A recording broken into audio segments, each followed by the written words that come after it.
It's the gods. His walk back down the mountain is not a walk of defeat, but a moment of conscious, deliberate choice. It is the moment he chooses to be happy. So, the next time your KPI rolls back down the hill, remember Sisyphus. The goal is irrelevant. The only true freedom is finding joy in the effort, not the outcome. Loki's punishment was brutal. Bound deep within a cavern, his body lashed to 3 jagged rocks with the entrails of his own son. Above him, a serpent hung poised, venom dripping relentlessly onto his exposed skin. This scene, drawn from the poetic Edda and the prose Edda, became a symbol of both divine vengeance and suffering that echoed through Norse legend. But the gods never counted on one presence: Sigyn, Loki's faithful wife. Her hands trembled as she knelt beside him, catching each drop of poison before it could sear his flesh. Her quiet devotion became a fragile shield against the god's wrath. Why did she choose loyalty over escape? The answer reveals a truth about love that endures even when the world itself seems lost to darkness. Yet before the cavern, before the venom and the silence, there was a betrayal that shook the heart of Asgard. Baldur was the light of Asgard, cherished by gods and mortals alike. His laughter filled the halls, a warmth that even the golden apples of Idun could not rival.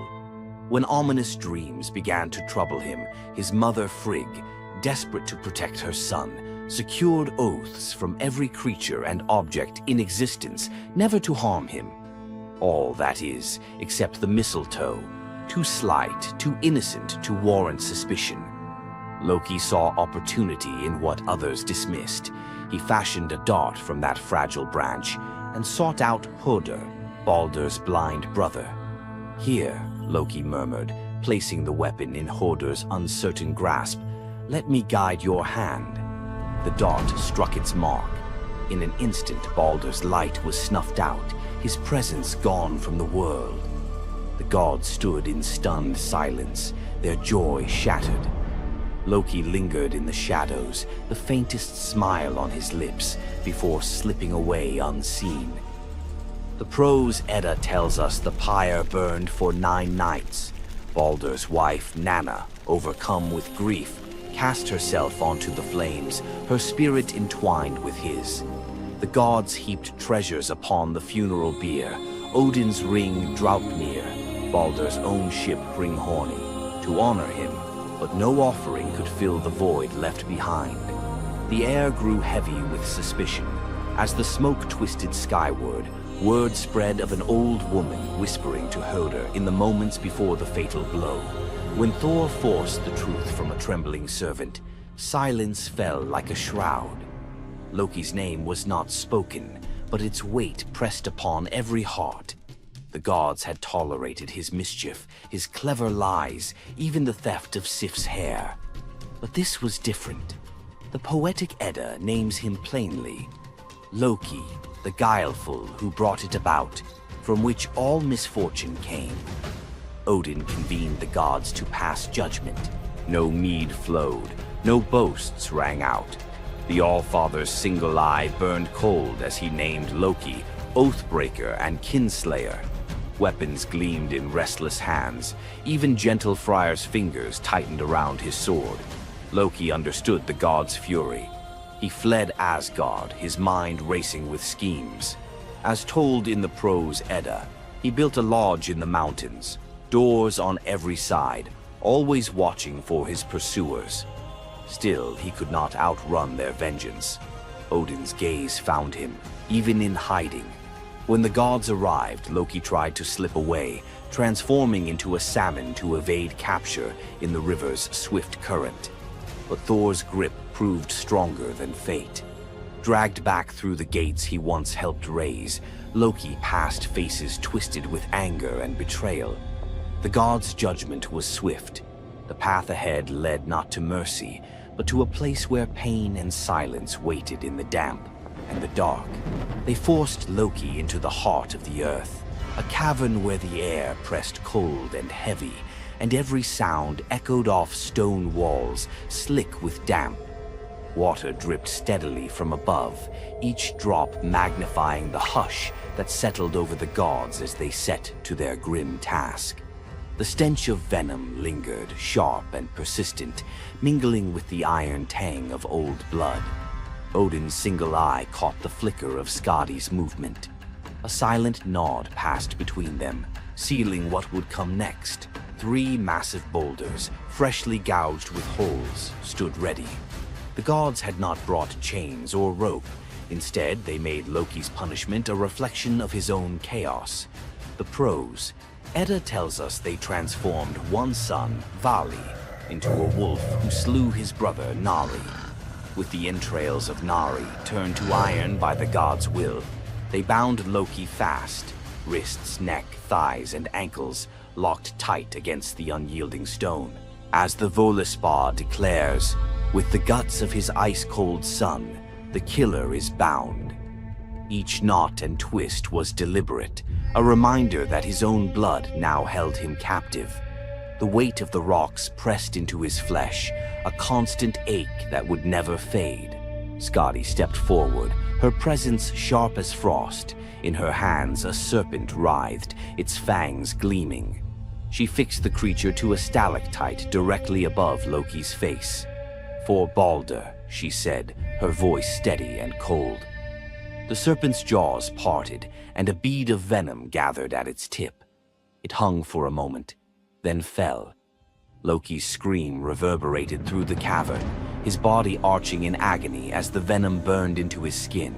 The pain was relentless, searing into bone, and the world above felt its echoes, earthquakes shaking Midgard, rivers shifting, the roots of Yggdrasil quivering.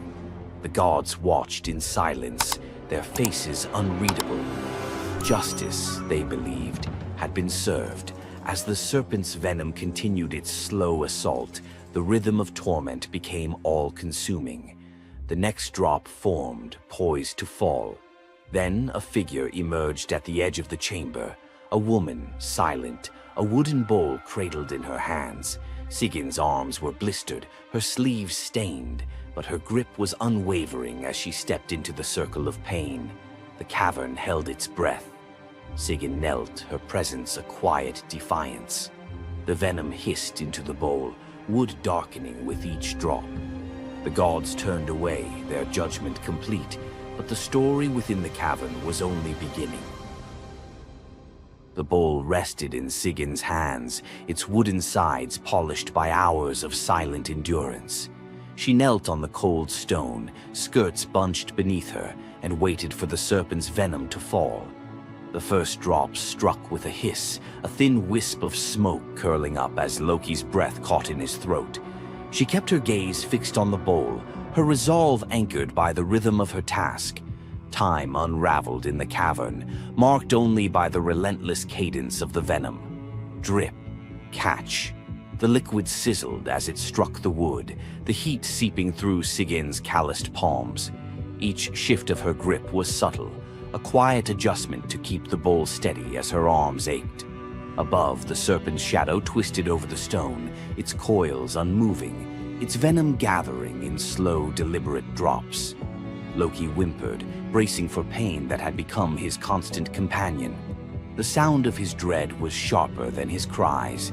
The air hung heavy with the stench of scorched flesh and the metallic sting of poison. The darkness pressed in, broken only by the faint glimmer of Sigyn's tears as they mixed with venom in the bowl, each drop a testament to her resolve. The silence between drops was punctuated by Loki's ragged breaths and the distant echo of water dripping from the cavern walls.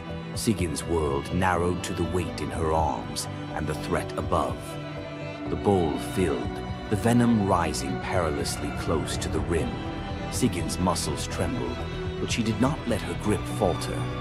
When at last the bowl brimmed, she had no choice but to turn away. In that brief moment, as she emptied the venom onto the rocks, Loki's body convulsed, his scream raw and unrestrained. The poison ate into the stone, leaving blackened scars as Sigyn hurried to wipe the bowl clean and return to her vigil. For time beyond reckoning, Sigyn remained. The myth offers no window into her thoughts, only the image of her kneeling, unwavering as Loki's mind splintered under the weight of his agony. Was she remembering laughter in sunlit halls, or simply unable to imagine leaving him alone in the dark? The venom's rhythm never changed. The bowl would fill. Loki would suffer. Sigyn would endure. In the hush that followed each scream, a question lingered, one that neither gods nor mortals could answer. Love in the dark was never simple. While the gods turned away, Sigyn remained, her presence reshaping the meaning of Loki's punishment. His betrayals had echoed through Asgard, yet her loyalty was a force the gods never expected. The Eddas offer no window into Sigyn's thoughts, recording only her actions. Blistered hands, a steady bowl, venom caught before it could sear flesh. This silence leaves space for us to wonder. Was it love that held her there, or a deeper sense of duty, something older and more enduring than the gods' own laws? Loki, once the master of deception, now depended on the mercy of the one he had so often left in the shadows. When the bowl overflowed and Sigyn turned away, each drip crept like fire through him, twisting his features in agony. His eyes, when they met hers, flickered with both gratitude and resentment. He needed her, but the venom's torment mingled need with bitterness. Still, Sigyn returned every time, catching the next drop before it could fall. The myths do not say what passed between them in those moments, only that she stayed, her resolve unbroken. Scholars often call Sigyn the embodiment of loyalty, the ultimate symbol of spousal devotion. Yet, her sacrifice was more than an act of love. It was a quiet rebellion. By kneeling in the cavern, she defied the gods' vision of justice. Odin had crafted Loki's punishment to be absolute, to break him alone in the dark. Sigyn's refusal to abandon her husband became a shield, her presence a silent protest that denied the gods complete victory. The Eddas never assign her a motive, leaving modern readers to fill the silence with their own questions and interpretations. Was her endurance an act of compassion, or a challenge to the order imposed by the gods? Each drip marked the passage of time, each bowlful a measure of suffering and steadfastness. Loki's laughter, once quick and sharp, faded into broken gasps. His words, sometimes curses, sometimes pleas, found no purchase. Sigyn's hands grew raw and ruined, but she did not falter. The cycle of pain and mercy continued, unbroken. In the end, it was not just Loki who endured the gods' punishment. Sigyn's vigil transformed it, turning isolation into a shared ordeal. In the darkness, her silent defiance and unwavering love became part of the myth, a testament to the power of presence, even when the world has turned away. Sigyn's vigil stands as one of Norse myth's quiet marvels, a steady presence in the shadows, her strength measured not in battle, but in endurance beside the one the gods condemned. As Loki writhed beneath the venom's relentless burn, Sigyn's hands never wavered. The Eddas remember her not for words or deeds of glory, but for the silent rhythm of her care. Her story reminds us that sometimes love endures in darkness. Sigyn's vigil continues until the twilight of the gods, Ragnarok, whenever that may come. Would you have stayed? If Sigyn's silent strength moved you, let us know in the comments or share your favorite Norse hero below. Thor, the thunder god, woke up to find his greatest nightmare had come true. Mjolnir, his mighty hammer that could level mountains and control lightning itself, was gone. Without it, the thunder god was powerless, vulnerable, and mocked. The weapon that defined his very identity as protector of Asgard had vanished without a trace. But what happened next would humiliate him more than any defeat in battle. To get his hammer back, Thor would have to do something that went against every fiber of his warrior identity. You won't believe the disguise he ends up in. It all began on what should have been an ordinary morning in Asgard. Picture Thor reaching for the leather grip that had been at his side for countless centuries, his fingers closing around nothing but empty air. The spot where Mjolnir should rest felt cold and wrong, like a missing tooth that your tongue keeps finding. Thor's morning routine, as predictable as sunrise over Asgard's golden halls, shattered in that single moment of realization. The hammer forged by dwarven masters, the weapon that could summon lightning and level mountains, had vanished without so much as a whisper of sound. The initial shock hit Thor like a physical blow. His hand remained suspended in space, still reaching for what wasn't there. Then panic crept in, cold and relentless. He let out a blood-curdling roar of sheer rage, the whole palace trembling. Without Mjolnir, he was powerless, vulnerable, and mocked, stripped of the weapon that made him Asgard's primary defender. The enemies that prowled the borders of the Nine Realms knew about his mighty hammer. They counted on Thor's strength to keep them at bay. Now that strength was gone. Word spread through Asgard's halls faster than wildfire. The other gods gathered in emergency council, their faces grave as they grasped the full scope of the crisis. Odin's ravens had brought no news. The watchmen at the gates had seen nothing. Mjolnir had simply disappeared, as if it had never existed at all. The assembled gods understood what Thor's loss meant for their realm. Asgard stood vulnerable, its greatest protector reduced to a shadow of his former self. Loki stepped forward through the crowd of worried gods, his familiar, cunning smile playing at the corners of his mouth. He offered to investigate the theft using his shape-shifting abilities, volunteering to venture where other gods could not go undetected. The council accepted his proposal immediately, desperate for any lead in their search. Thor watched his brother prepare for the mission, knowing that Loki's success or failure would determine his own fate. Loki first borrowed Freya's magic feathered coat, allowing him to fly in falcon form to Jotunheim without raising alarms. Each dead end pushed Thor deeper into desperation. He imagined facing his enemies defenseless, their laughter echoing as they realized the thunder god carried no thunder. The trail finally led to the most dangerous territory of all, Jotunheim, the realm of the giants. Loki strode into the council chamber with the confident gait of someone who had solved a mystery, but his expression carried an ominous weight. The giant Thrym, lord of the frost giants, had openly boasted about his theft from his massive throne of ice and stone. He had buried Mjolnir 8 leagues beneath the frozen earth of his realm, thrice deeper than any giant's hall, he claimed, placing it where even Thor's strength would be useless. Thrym had what he thought was a simple demand for the Norse gods. He wanted the beautiful goddess Freya as his bride in exchange for the hammer's return. The giant had fixated on her legendary beauty and grace, convinced that possessing both Mjolnir and the goddess of love would make him the most powerful being in all the 9 realms. His arrogance knew no bounds as he described his elaborate wedding plans to Loki, speaking of golden halls and feasts that would last for weeks. Thrym believed the gods had no choice but to accept his terms. When Loki spoke to the council about Thrym's demand, the council fell silent.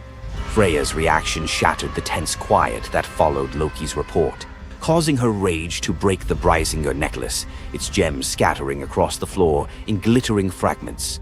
She declared she would rather throw herself into the deepest ocean than marry the frost giant who dared make such a demand. The gods found themselves trapped in an impossible situation.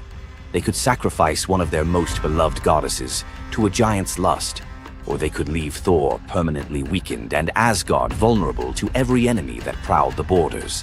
The council erupted in frantic debate. Some suggested launching a full assault on Jotunheim, but Thrym's fortress was impregnable and his army vast. Others proposed trickery or negotiation, but every path led to either devastating war or humiliating surrender. Heimdall, the far-seeing guardian who watched over the Rainbow Bridge, had remained silent throughout the heated discussions. When he finally spoke, his words stopped every conversation in the hall. His suggestion was so outrageous, so completely unthinkable, that even Loki's jaw dropped open in shock. The gods stared at Heimdall as if he had lost his mind, but they were out of other options. What he proposed, however, would challenge everything Thor stood for as a warrior. Heimdall's words hung in the air like a challenge to the very foundations of Norse honor. The far-seeing god had suggested that Thor disguise himself as a bride and infiltrate Thrym's wedding feast to recover Mjolnir. He spoke with calm authority, tie housewife's keys about his waist, and pin bridal jewels upon his breast. The idea was so fundamentally opposed to Norse concepts of masculine honor that Thor's initial response shook the very walls of Asgard. He declared the plan preposterous and swore he would never hear the end of it if word spread that the thunder god had dressed as a woman. The assembled gods watched in tense silence as their mightiest protector wrestled with a challenge that could not be solved through brute force or lightning strikes. They had already considered launching a full assault on Jotunheim, but Thrym's fortress was impregnable and his army vast. No other choice remained.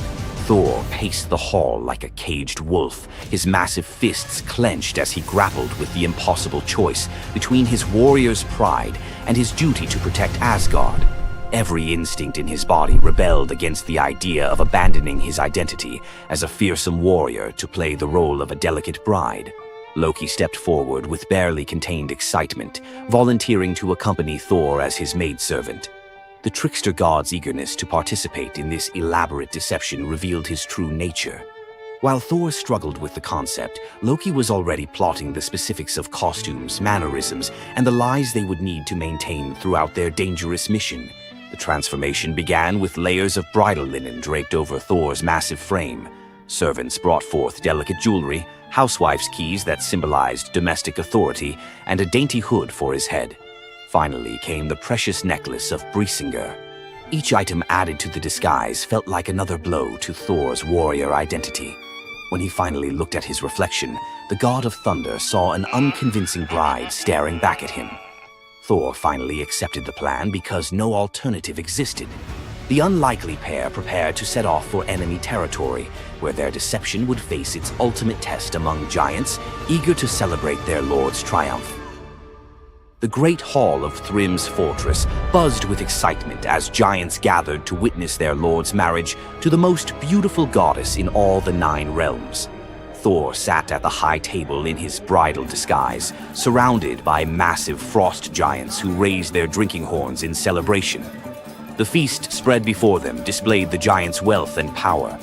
Roasted oxen filled enormous platters, fresh salmon gleamed on silver dishes, and barrels of mead stood ready to fuel the night's festivities. Thor's legendary appetite struck like a thunderbolt. He polished off an ox and ate whole salmon in moments, tearing through the meat as if he hadn't eaten in weeks. 3 measures of mead vanished as quickly as if someone had poured them into a bottomless pit. The assembled giants watched in stunned silence as the delicate bride consumed more food than most warriors could handle. Thrym's eyes narrowed with growing suspicion. This goddess ate like a battle-hardened warrior, returning from a long campaign, not like the refined Freya he expected to marry. Loki stepped forward with the smooth confidence of a master storyteller. He spun a tale about Freya's 8-day fast in eager anticipation of reaching Jotunheim and marrying the mighty Thrym. The explanation painted a picture of a lovesick goddess, so excited about her wedding that she had refused all food during her journey. The giants nodded in understanding, their suspicions melting away as they accepted this romantic explanation. Thrym felt honored by such devotion and relaxed completely, his doubts vanishing. Beneath his bridal veil, Thor's rage simmered like molten metal ready to explode. Every moment at the feast brought new challenges as he struggled to maintain feminine mannerisms while surrounded by his enemies. His massive hands shook with barely controlled fury as he watched the giants celebrate what they believed was their victory over Asgard. The critical moment finally arrived. Thrym commanded his servants to bring Mjolnir forth, the very moment Thor had trained his eyes on since dawn. The servants placed the legendary weapon before the disguised bride as part of the traditional ceremony. Thor's fingers closed around Mjolnir's familiar handle, and lightning immediately crackled through the hall. He ripped away his bridal veil and roared his true identity to the shocked giants. Thrym's eyes widened in terror as he realized the bride he had been celebrating was actually the god of thunder himself. Thor swung Mjolnir, killing Thrym instantly after crushing his skull with Mjolnir, then turned on the assembled giants, and even the pleading giantess met Mjolnir's crack before the hall fell silent. The theft that had begun with arrogance ended in complete destruction.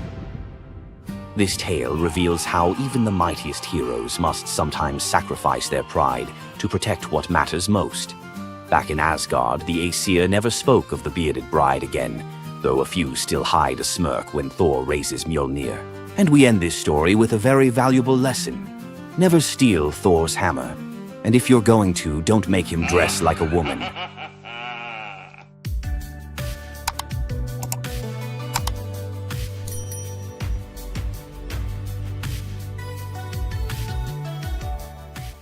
What makes Zeus, the mighty king of the Greek gods, one of the most fascinating figures in mythology? Is it his unparalleled power over the skies, his cunning strategies, or the sheer drama of his endless affairs? While his tales are legendary, there's one story that stands out: the epic battle that earned Zeus his throne, the Titanomachy. This isn't just a story of a god's rise to power, it's a tale of rebellion, alliances, betrayal, and the ultimate struggle between two generations of divine beings. Stay with us as we dive into the myth of the Titanomachy, Zeus's role in overthrowing the Titans, and the secrets that shaped his reign. Before Zeus became the king of the gods, his father, Cronus, ruled the cosmos. Cronus was the youngest of the Titans, a race of primordial deities born of Uranus, the sky, and Gaia, the earth. The Titans were immensely powerful, but also deeply flawed. Cronus had gained power by overthrowing his own father, Uranus, in a brutal act of betrayal. But just as Cronus had betrayed his father, a prophecy loomed over him, warning that one of his own children would overthrow him. To prevent this, Cronus took a horrifying precaution. He swallowed each of his children as they were born, imprisoning them in his stomach for eternity. But Gaia, the ever-watchful mother of the gods, wasn't about to let this happen again. When Rhea, Cronus's wife, gave birth to Zeus, Gaia devised a plan. Rhea tricked Cronus by handing him a stone wrapped in swaddling clothes, which he swallowed, believing it was his newborn son.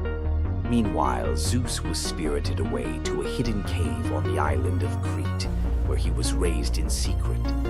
Zeus grew up under the care of nymphs and a goat named Amalthea, who nourished him with her milk.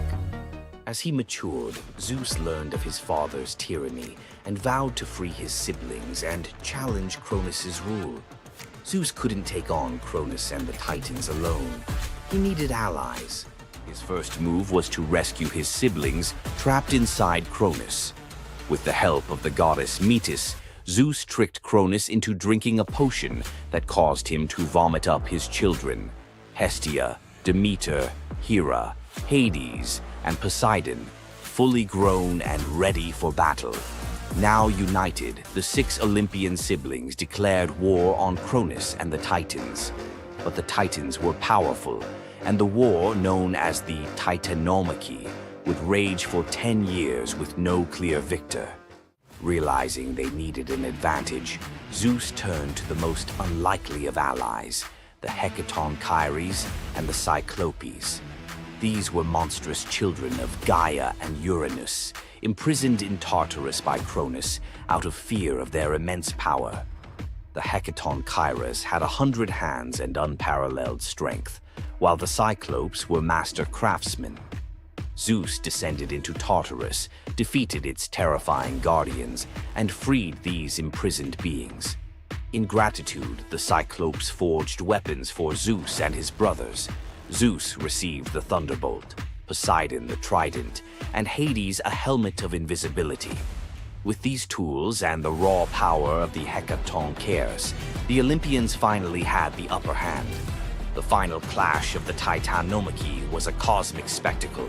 The Titans, led by Cronus, unleashed their full fury, shaking the very foundations of the universe. Mountains crumbled, seas boiled, and the skies erupted in chaos. But Zeus and his allies were relentless. Zeus hurled his thunderbolts with unerring precision, scorching the battlefield and scattering the Titans' ranks. Poseidon unleashed massive earthquakes, and Hades used his helmet of invisibility to sow confusion among their enemies. The Hecatonchires proved invaluable, hurling massive boulders with their 100 hands, overwhelming the Titans.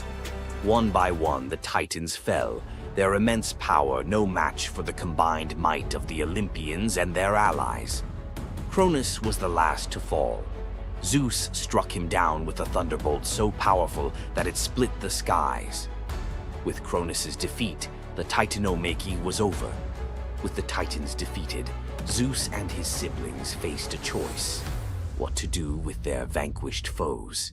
In a move both strategic and ruthless, Zeus imprisoned the Titans in Tartarus, deep within the underworld, where they would remain for eternity under the watchful eye of the Hecaton.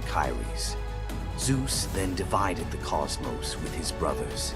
He claimed the skies as his domain, Poseidon took the seas, and Hades ruled the underworld. Together they established the rule of the Olympians, with Zeus as their undisputed king. But the Titanomachy left scars. Gaia, enraged by the imprisonment of her Titan children, gave birth to new monstrous beings to challenge Zeus's reign.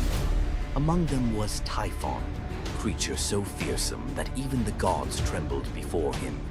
Typhon's battle with Zeus is another story for another day, but it serves as a reminder that power in the ancient world was never secure. Zeus's rise to power marked the beginning of a new era, but his reign was anything but peaceful. While he was the king of the gods, his rule was marked by constant challenges, from rebellious mortals to jealous deities and his own unquenchable desire for love and control. Zeus was both a protector and a tyrant, a figure who inspired awe and fear. His thunderbolts were a symbol of justice, but they were also a tool of destruction. He fathered countless children, both mortal and divine, and his many affairs often sparked conflict among the gods. Yet, despite his flaws, Zeus's rule brought stability to a chaotic world. Under his reign, the gods established order, overseeing the realms of humans and maintaining the delicate balance between earth, sea, and sky. The myth of Zeus and the Titanomachy isn't just a tale of war. It's a story about the cycles of power and rebellion. Just as Zeus overthrew Cronus, who had overthrown Uranus, Greek myths suggest that even the mightiest rulers are vulnerable to the forces of change. Zeus's story reminds us that leadership comes with its own set of challenges. It's not just about gaining power, it's about maintaining it, often at great cost. Zeus's rise to power is one of the most thrilling tales in mythology, filled with battles, alliances, and sacrifices. But what do you think? Was Zeus a just ruler, or was he simply another tyrant destined to fall like the Titans before him? Let us know your thoughts in the comments below. Don't forget to like this video if you enjoyed this dive into Greek mythology, share it with fellow myth lovers, and subscribe to our channel for more epic tales from the ancient world. Until next time, remember, the gods may rule from above, but their stories remind us of the struggles we all face below. You thought fairy tales were magical. Think again. The real origins of these classic tales are disturbing, gruesome, and filled with horror. Many of these stories have been sanitized for modern audiences, but their original versions were filled with betrayal, curses, and brutal consequences. From Pinocchio's horrifying fate to the true story of Bluebeard, let's dive into the darker side of fairy tales that history tried to erase. Fairy tales weren't always about happily ever after. Many of them were cautionary tales, warning of real dangers, human cruelty, and supernatural horrors. One, the original Pinocchio, a gruesome fate. Before Disney made him a lovable puppet, Carlo Collodi's original Pinocchio was a terrifying little troublemaker. Instead of learning his lesson, he was hanged from a tree by a group of bandits, left to suffocate as a punishment for his misdeeds. 2. Bluebeard, the serial killer's tale. Bluebeard was not a misunderstood nobleman. He was a full-blown serial killer. In Charles Perrault's version, Bluebeard marries multiple women and forbids them from entering one locked room. When his latest wife disobeys, she discovers the corpses of his past wives hanging from hooks. He nearly kills her too, but she's saved at the last second by her brothers. Some believe this gruesome tale was inspired by real-life figures like Gilles de Rais, a nobleman convicted of horrific crimes. 3. The Pied Piper, a tale of mass disappearance. The Pied Piper of Hamelin was not just about a man who played music to lead away rats. He also took the children. In some versions, the town refuses to pay him for his services, so he takes revenge by luring all of their children into a cave, where they are never seen again. Historians believe this could be based on a real event, where an entire group of children from Hamelin mysteriously vanished in the Middle Ages. 4. Rumpelstiltskin, a vengeful trickster. In the original versions of Rumpelstiltskin, when the young queen guesses his name, he doesn't just leave. He flies into a rage so intense that he tears himself in half. In some versions, he stomps on the ground in fury, falling into a pit and disappearing forever. His obsession with taking the queen's child has led some to believe he wasn't just a trickster, but something far darker. 5. The Robber Bridegroom, a wedding night nightmare. This lesser-known grim tale tells the story of a young woman forced to marry a wealthy man. Suspicious of her husband-to-be, she follows him to his home, only to discover that he and his band of robbers murder and eat women. She watches in horror as they butcher a young girl, cutting her into pieces. Luckily, she escapes and exposes them, leading to their execution. 6. The Juniper Tree, a tale of cannibalism and revenge. One of the most horrifying grim fairy tales, The Juniper Tree tells of a stepmother who decapitates her stepson, cooks his body, and feeds it to his unsuspecting father. The boy's sister buries his bones under a juniper tree, and from the tree the boy returns as a vengeful spirit, transforming into a bird and dropping a millstone on his stepmother, crushing her to death. 7. The Girl Without Hands, a story of betrayal and survival. In this disturbing fairy tale, a poor man accidentally sells his daughter to the devil in exchange for wealth. When she resists the devil's temptations, her own father chops off her hands to fulfill the bargain. Eventually, she escapes, gains magical silver hands, and finds a happier fate, but not before enduring unimaginable suffering. Why were these stories so disturbing? Fairy tales weren't just for children. They were warnings, morality lessons, and sometimes outright horror stories meant to instill fear and obedience. Over time, many of them were altered, softened, or rewritten to make them more acceptable. Which of these dark fairy tales shocked you the most? Want to uncover more forgotten stories and chilling legends? Subscribe now and dive into the forgotten history of fairy tales. What would you do if you gave up everything for love, only to be betrayed by the one you trusted most? In the Greek myth of Medea, love led to ultimate revenge, and the consequences were deadly. Let's dive into this tragic tale. Medea, a sorceress of immense power, fell in love with Jason, the leader of the Argonauts, when he came to her homeland seeking help. Medea, who was deeply in love with him, used her magic to aid him in his quest for the Golden Fleece. She betrayed her own family, murdered her brother, and helped Jason achieve his goal, all out of love for him. Once Jason had the fleece, Medea fled with him to Greece, where they started a life together. But as time went on, Jason's love for Medea faded. He decided to marry Glauce, the daughter of Creon, the king of Corinth, in an effort to secure a more powerful position. Medea, heartbroken and furious at the betrayal, decided to exact her revenge.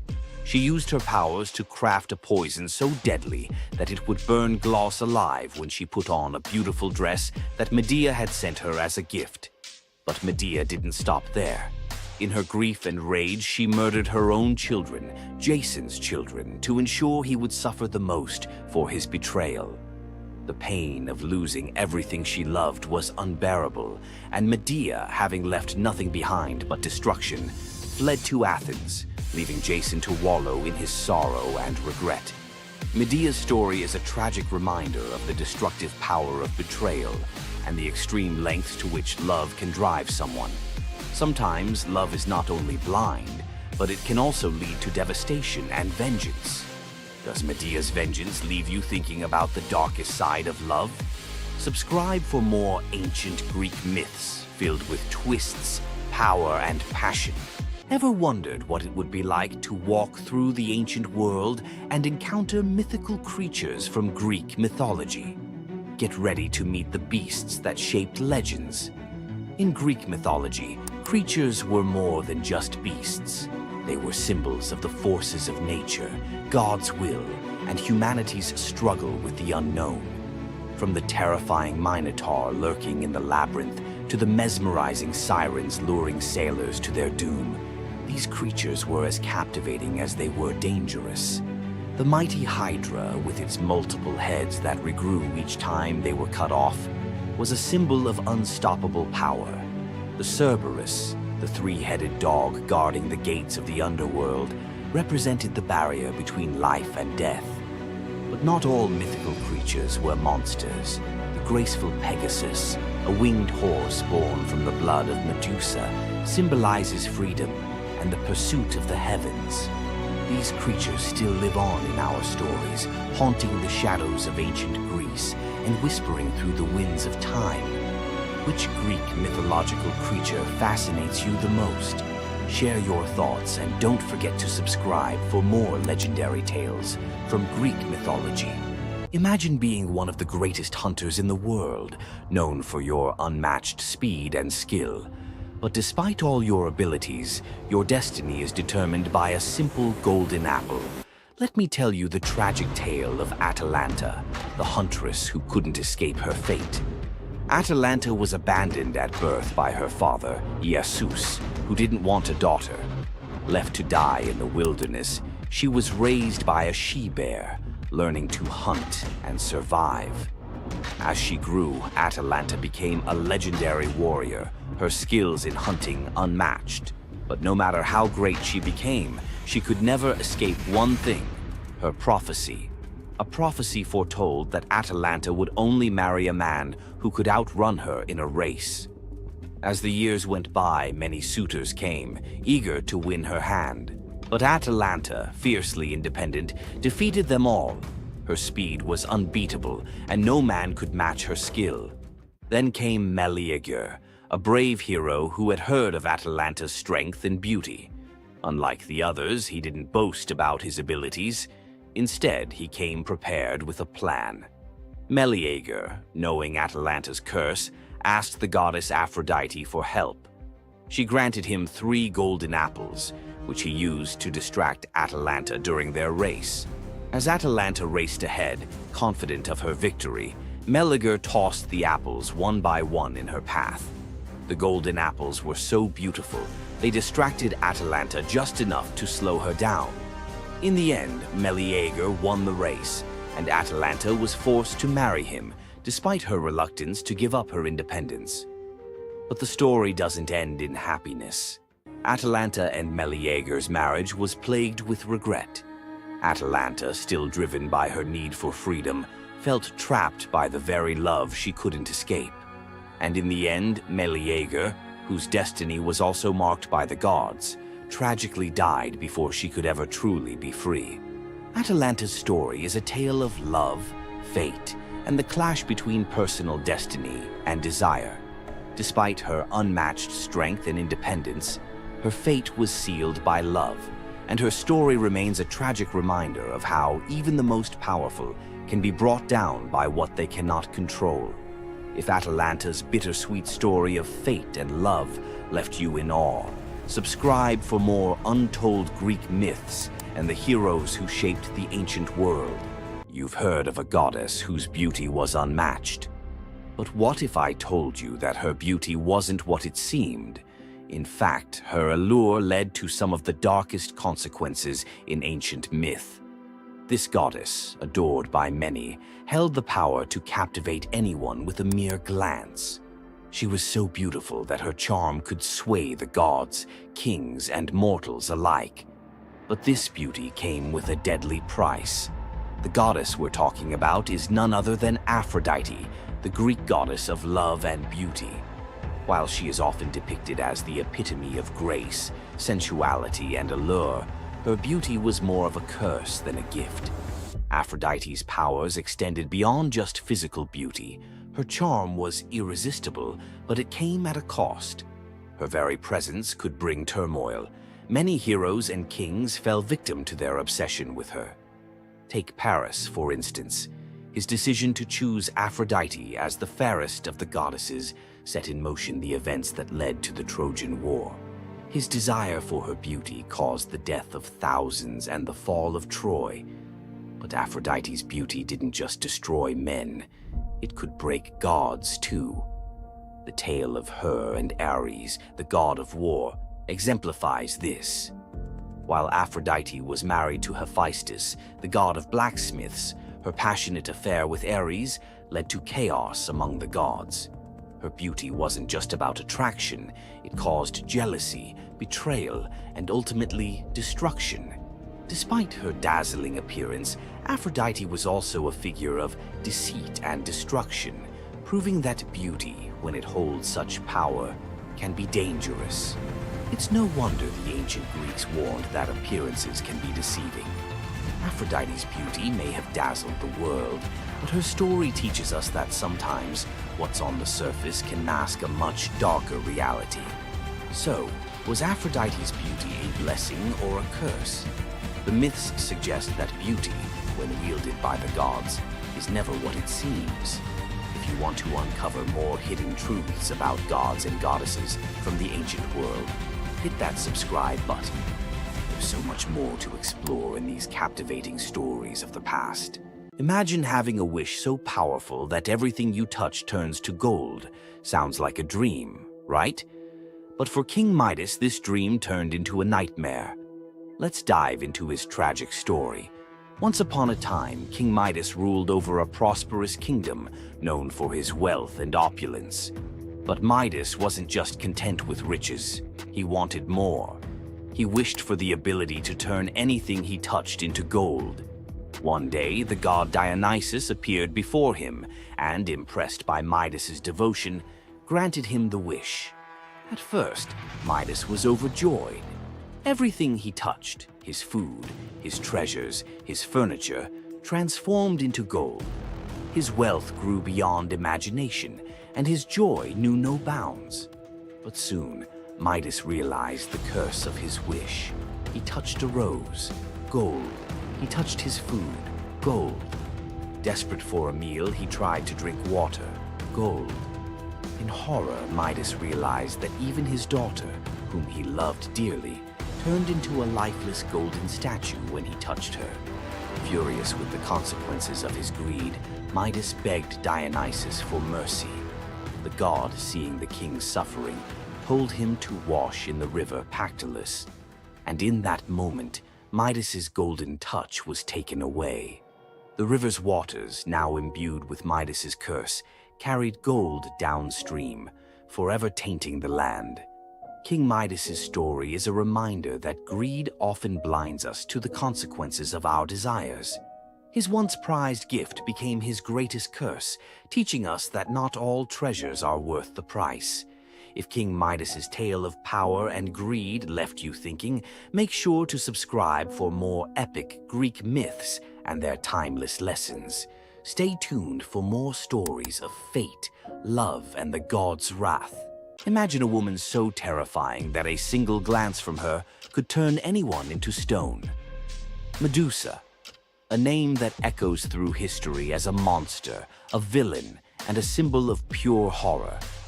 But what if everything you thought you knew about her was wrong? Medusa wasn't always a monster. Her story is one of betrayal, injustice, and a curse she never deserved. She wasn't born a villain. She was made into one by the gods themselves. But even as a victim, she found a way to turn her tragedy into power. Today, we'll unravel the myth of Medusa and discover the deeper truth behind her story. From her tragic origins to her transformation into a feared Gorgon, to her epic confrontation with Perseus. This is the tale of Medusa like you've never heard it before. Long before the snakes, before the curse, Medusa was a mortal woman of extraordinary beauty. She wasn't born a monster. She was born human, the daughter of the sea gods, Phorcys and Ceto, while her sisters, Stheno and Euryale, were immortal Gorgons. Medusa stood apart as the only mortal among them. But it wasn't her mortality that set her apart. It was her beauty.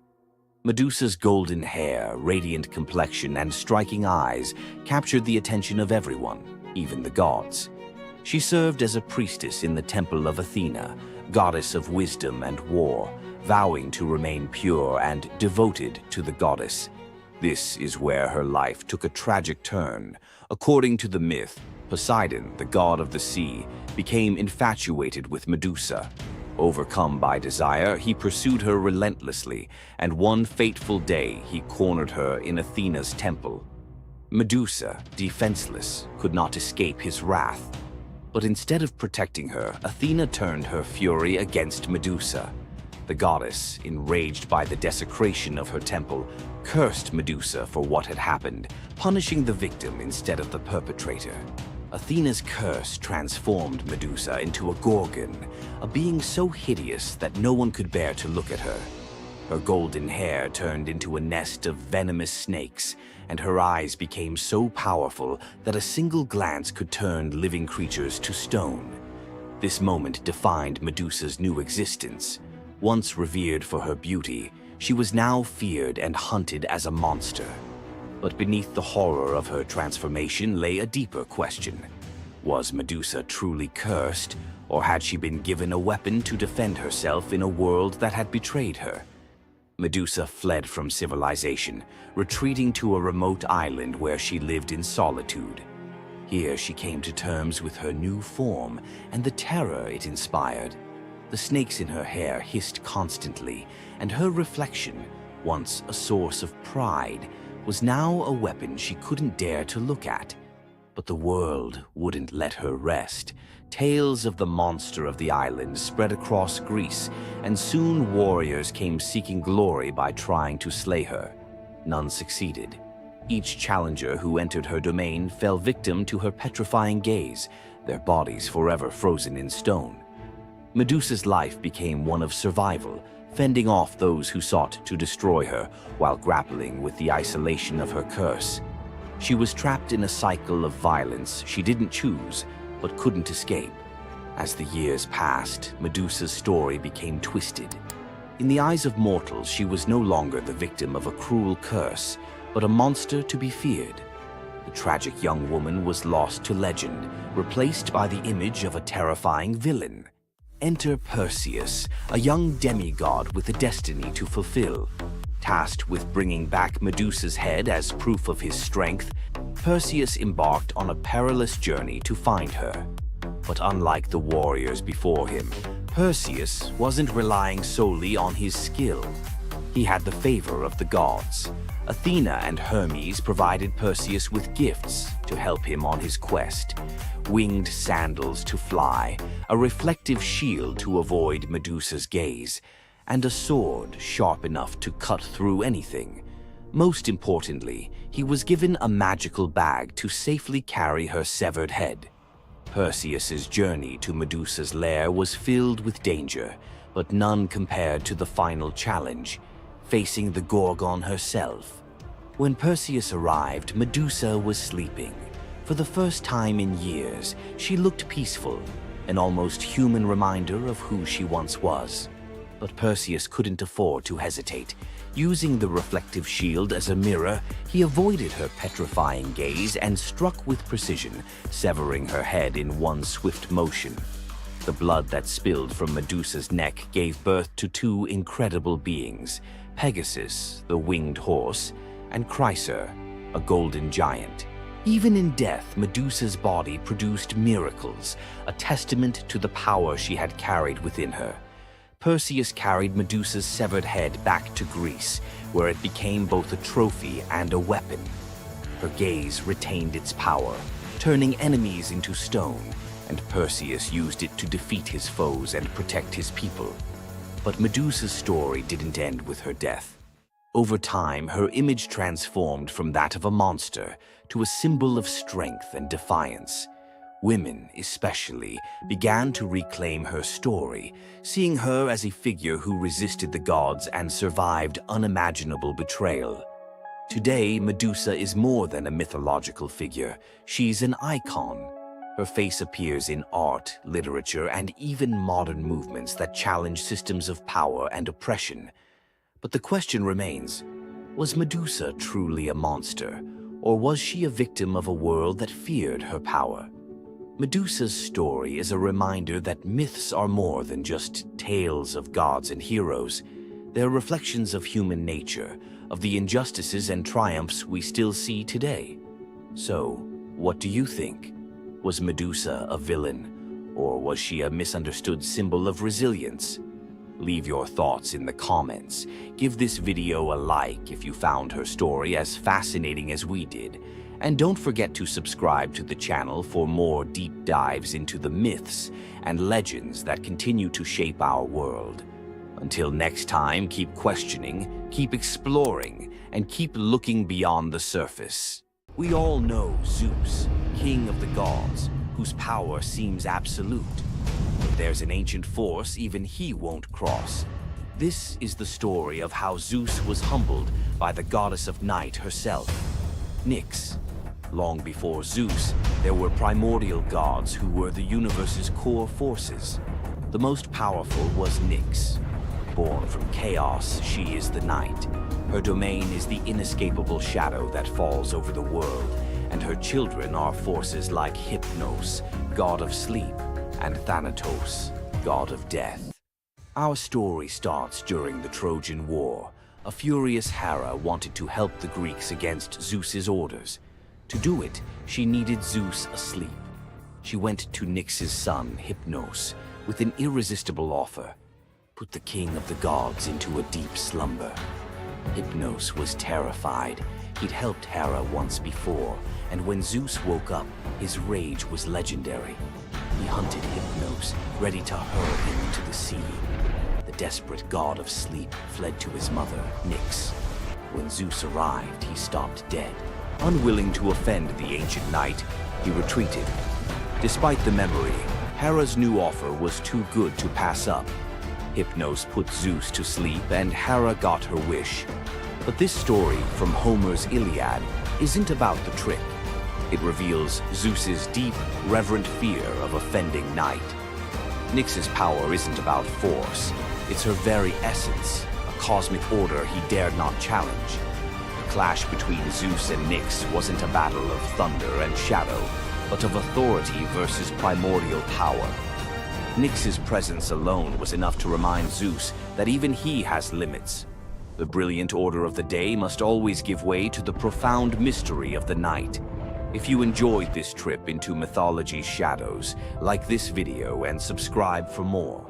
Comment below on which primordial deity you want to see next. Centaurs, half man, half horse, heroes or savages? Think you know the full story? Wait until you uncover the darker side of these iconic creatures. Watch till the end to discover what ancient myths don't tell you about the centaurs. In Greek mythology, centaurs were seen as both wild and noble beings.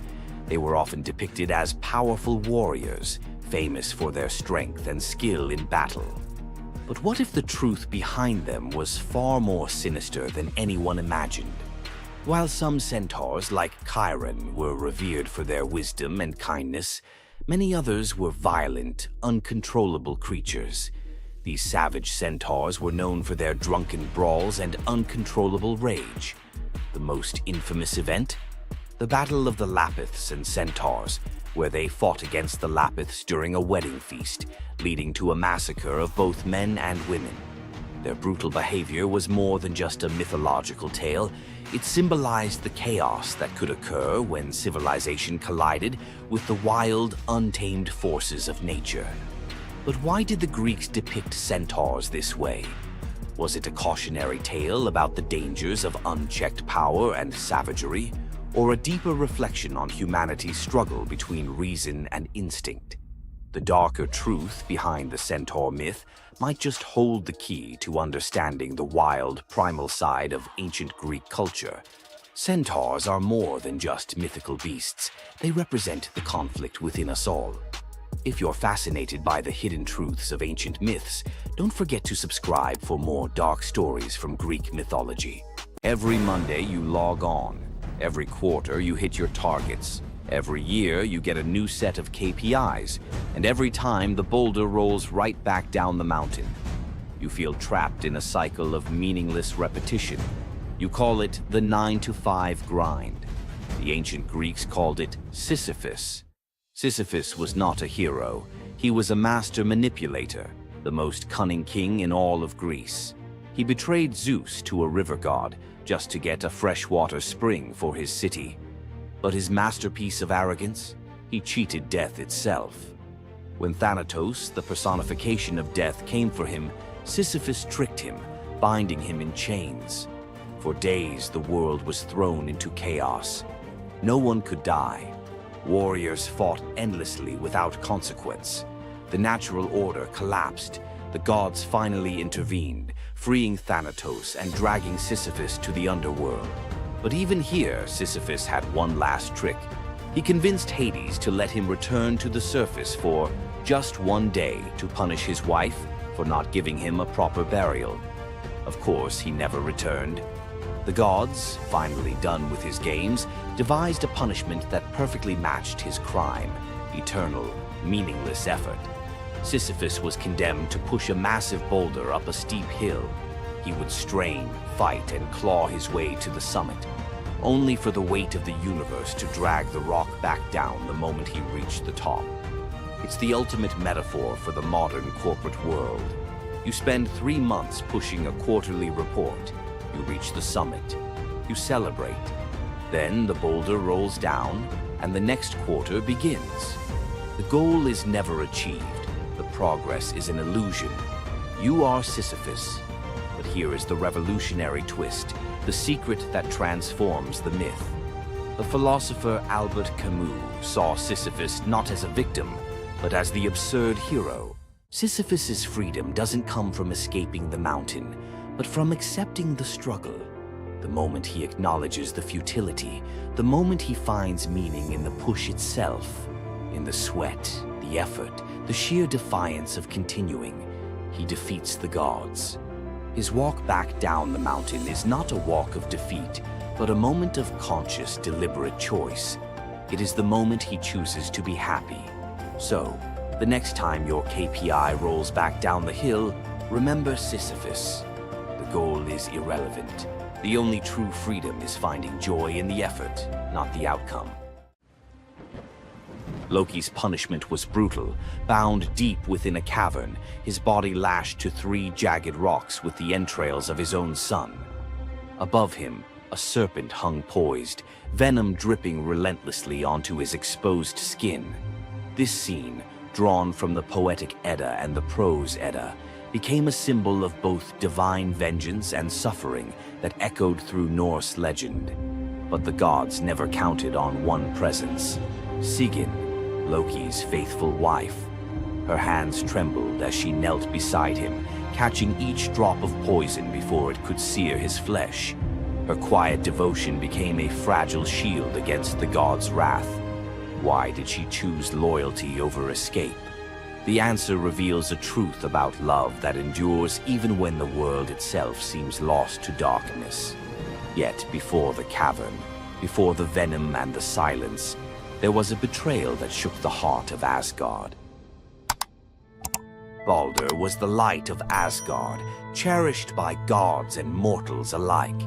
His laughter filled the halls, a warmth that even the golden apples of Idun could not rival.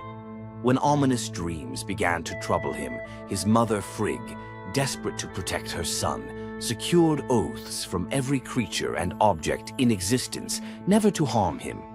All, that is, except the mistletoe, too slight, too innocent to warrant suspicion. Loki saw opportunity in what others dismissed.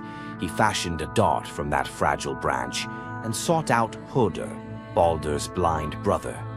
"Here," Loki murmured, placing the weapon in Hoder's uncertain grasp, "let me guide your hand." The dart struck its mark. In an instant, Baldur's light was snuffed out, his presence gone from the world. The gods stood in stunned silence, their joy shattered. Loki lingered in the shadows, the faintest smile on his lips, before slipping away unseen. The prose Edda tells us the pyre burned for 9 nights. Baldur's wife, Nanna, overcome with grief, cast herself onto the flames, her spirit entwined with his. The gods heaped treasures upon the funeral bier, Odin's ring Draupnir, Baldur's own ship Hringhorni, to honor him, but no offering could fill the void left behind. The air grew heavy with suspicion. As the smoke twisted skyward, word spread of an old woman whispering to Hoder in the moments before the fatal blow. When Thor forced the truth from a trembling servant, silence fell like a shroud. Loki's name was not spoken, but its weight pressed upon every heart. The gods had tolerated his mischief, his clever lies, even the theft of Sif's hair. But this was different. The poetic Edda names him plainly: Loki, the guileful who brought it about, from which all misfortune came. Odin convened the gods to pass judgment. No mead flowed, no boasts rang out. The All-Father's single eye burned cold as he named Loki Oathbreaker and Kinslayer. Weapons gleamed in restless hands. Even gentle Friar's fingers tightened around his sword. Loki understood the god's fury. He fled Asgard, his mind racing with schemes. As told in the prose Edda, he built a lodge in the mountains, doors on every side, always watching for his pursuers. Still, he could not outrun their vengeance. Odin's gaze found him, even in hiding. When the gods arrived, Loki tried to slip away, transforming into a salmon to evade capture in the river's swift current. But Thor's grip proved stronger than fate. Dragged back through the gates he once helped raise, Loki passed faces twisted with anger and betrayal. The gods' judgment was swift. The path ahead led not to mercy, but to a place where pain and silence waited in the damp and the dark. They forced Loki into the heart of the earth, a cavern where the air pressed cold and heavy, and every sound echoed off stone walls, slick with damp. Water dripped steadily from above, each drop magnifying the hush that settled over the gods as they set to their grim task. The stench of venom lingered, sharp and persistent, mingling with the iron tang of old blood. Odin's single eye caught the flicker of Skadi's movement. A silent nod passed between them, sealing what would come next. 3 massive boulders, freshly gouged with holes, stood ready. The gods had not brought chains or rope. Instead, they made Loki's punishment a reflection of his own chaos. The prose: Edda tells us they transformed one son, Vali, into a wolf who slew his brother, Nari. With the entrails of Nari turned to iron by the god's will, they bound Loki fast, wrists, neck, thighs, and ankles locked tight against the unyielding stone. As the Völuspá declares, with the guts of his ice-cold son, the killer is bound. Each knot and twist was deliberate, a reminder that his own blood now held him captive. The weight of the rocks pressed into his flesh, a constant ache that would never fade. Skadi stepped forward, her presence sharp as frost. In her hands a serpent writhed, its fangs gleaming. She fixed the creature to a stalactite directly above Loki's face. "For Baldur," she said, her voice steady and cold. The serpent's jaws parted, and a bead of venom gathered at its tip. It hung for a moment, then fell. Loki's scream reverberated through the cavern, his body arching in agony as the venom burned into his skin. The pain was relentless, searing into bone, and the world above felt its echoes, earthquakes shaking Midgard, rivers shifting, the roots of Yggdrasil quivering. The gods watched in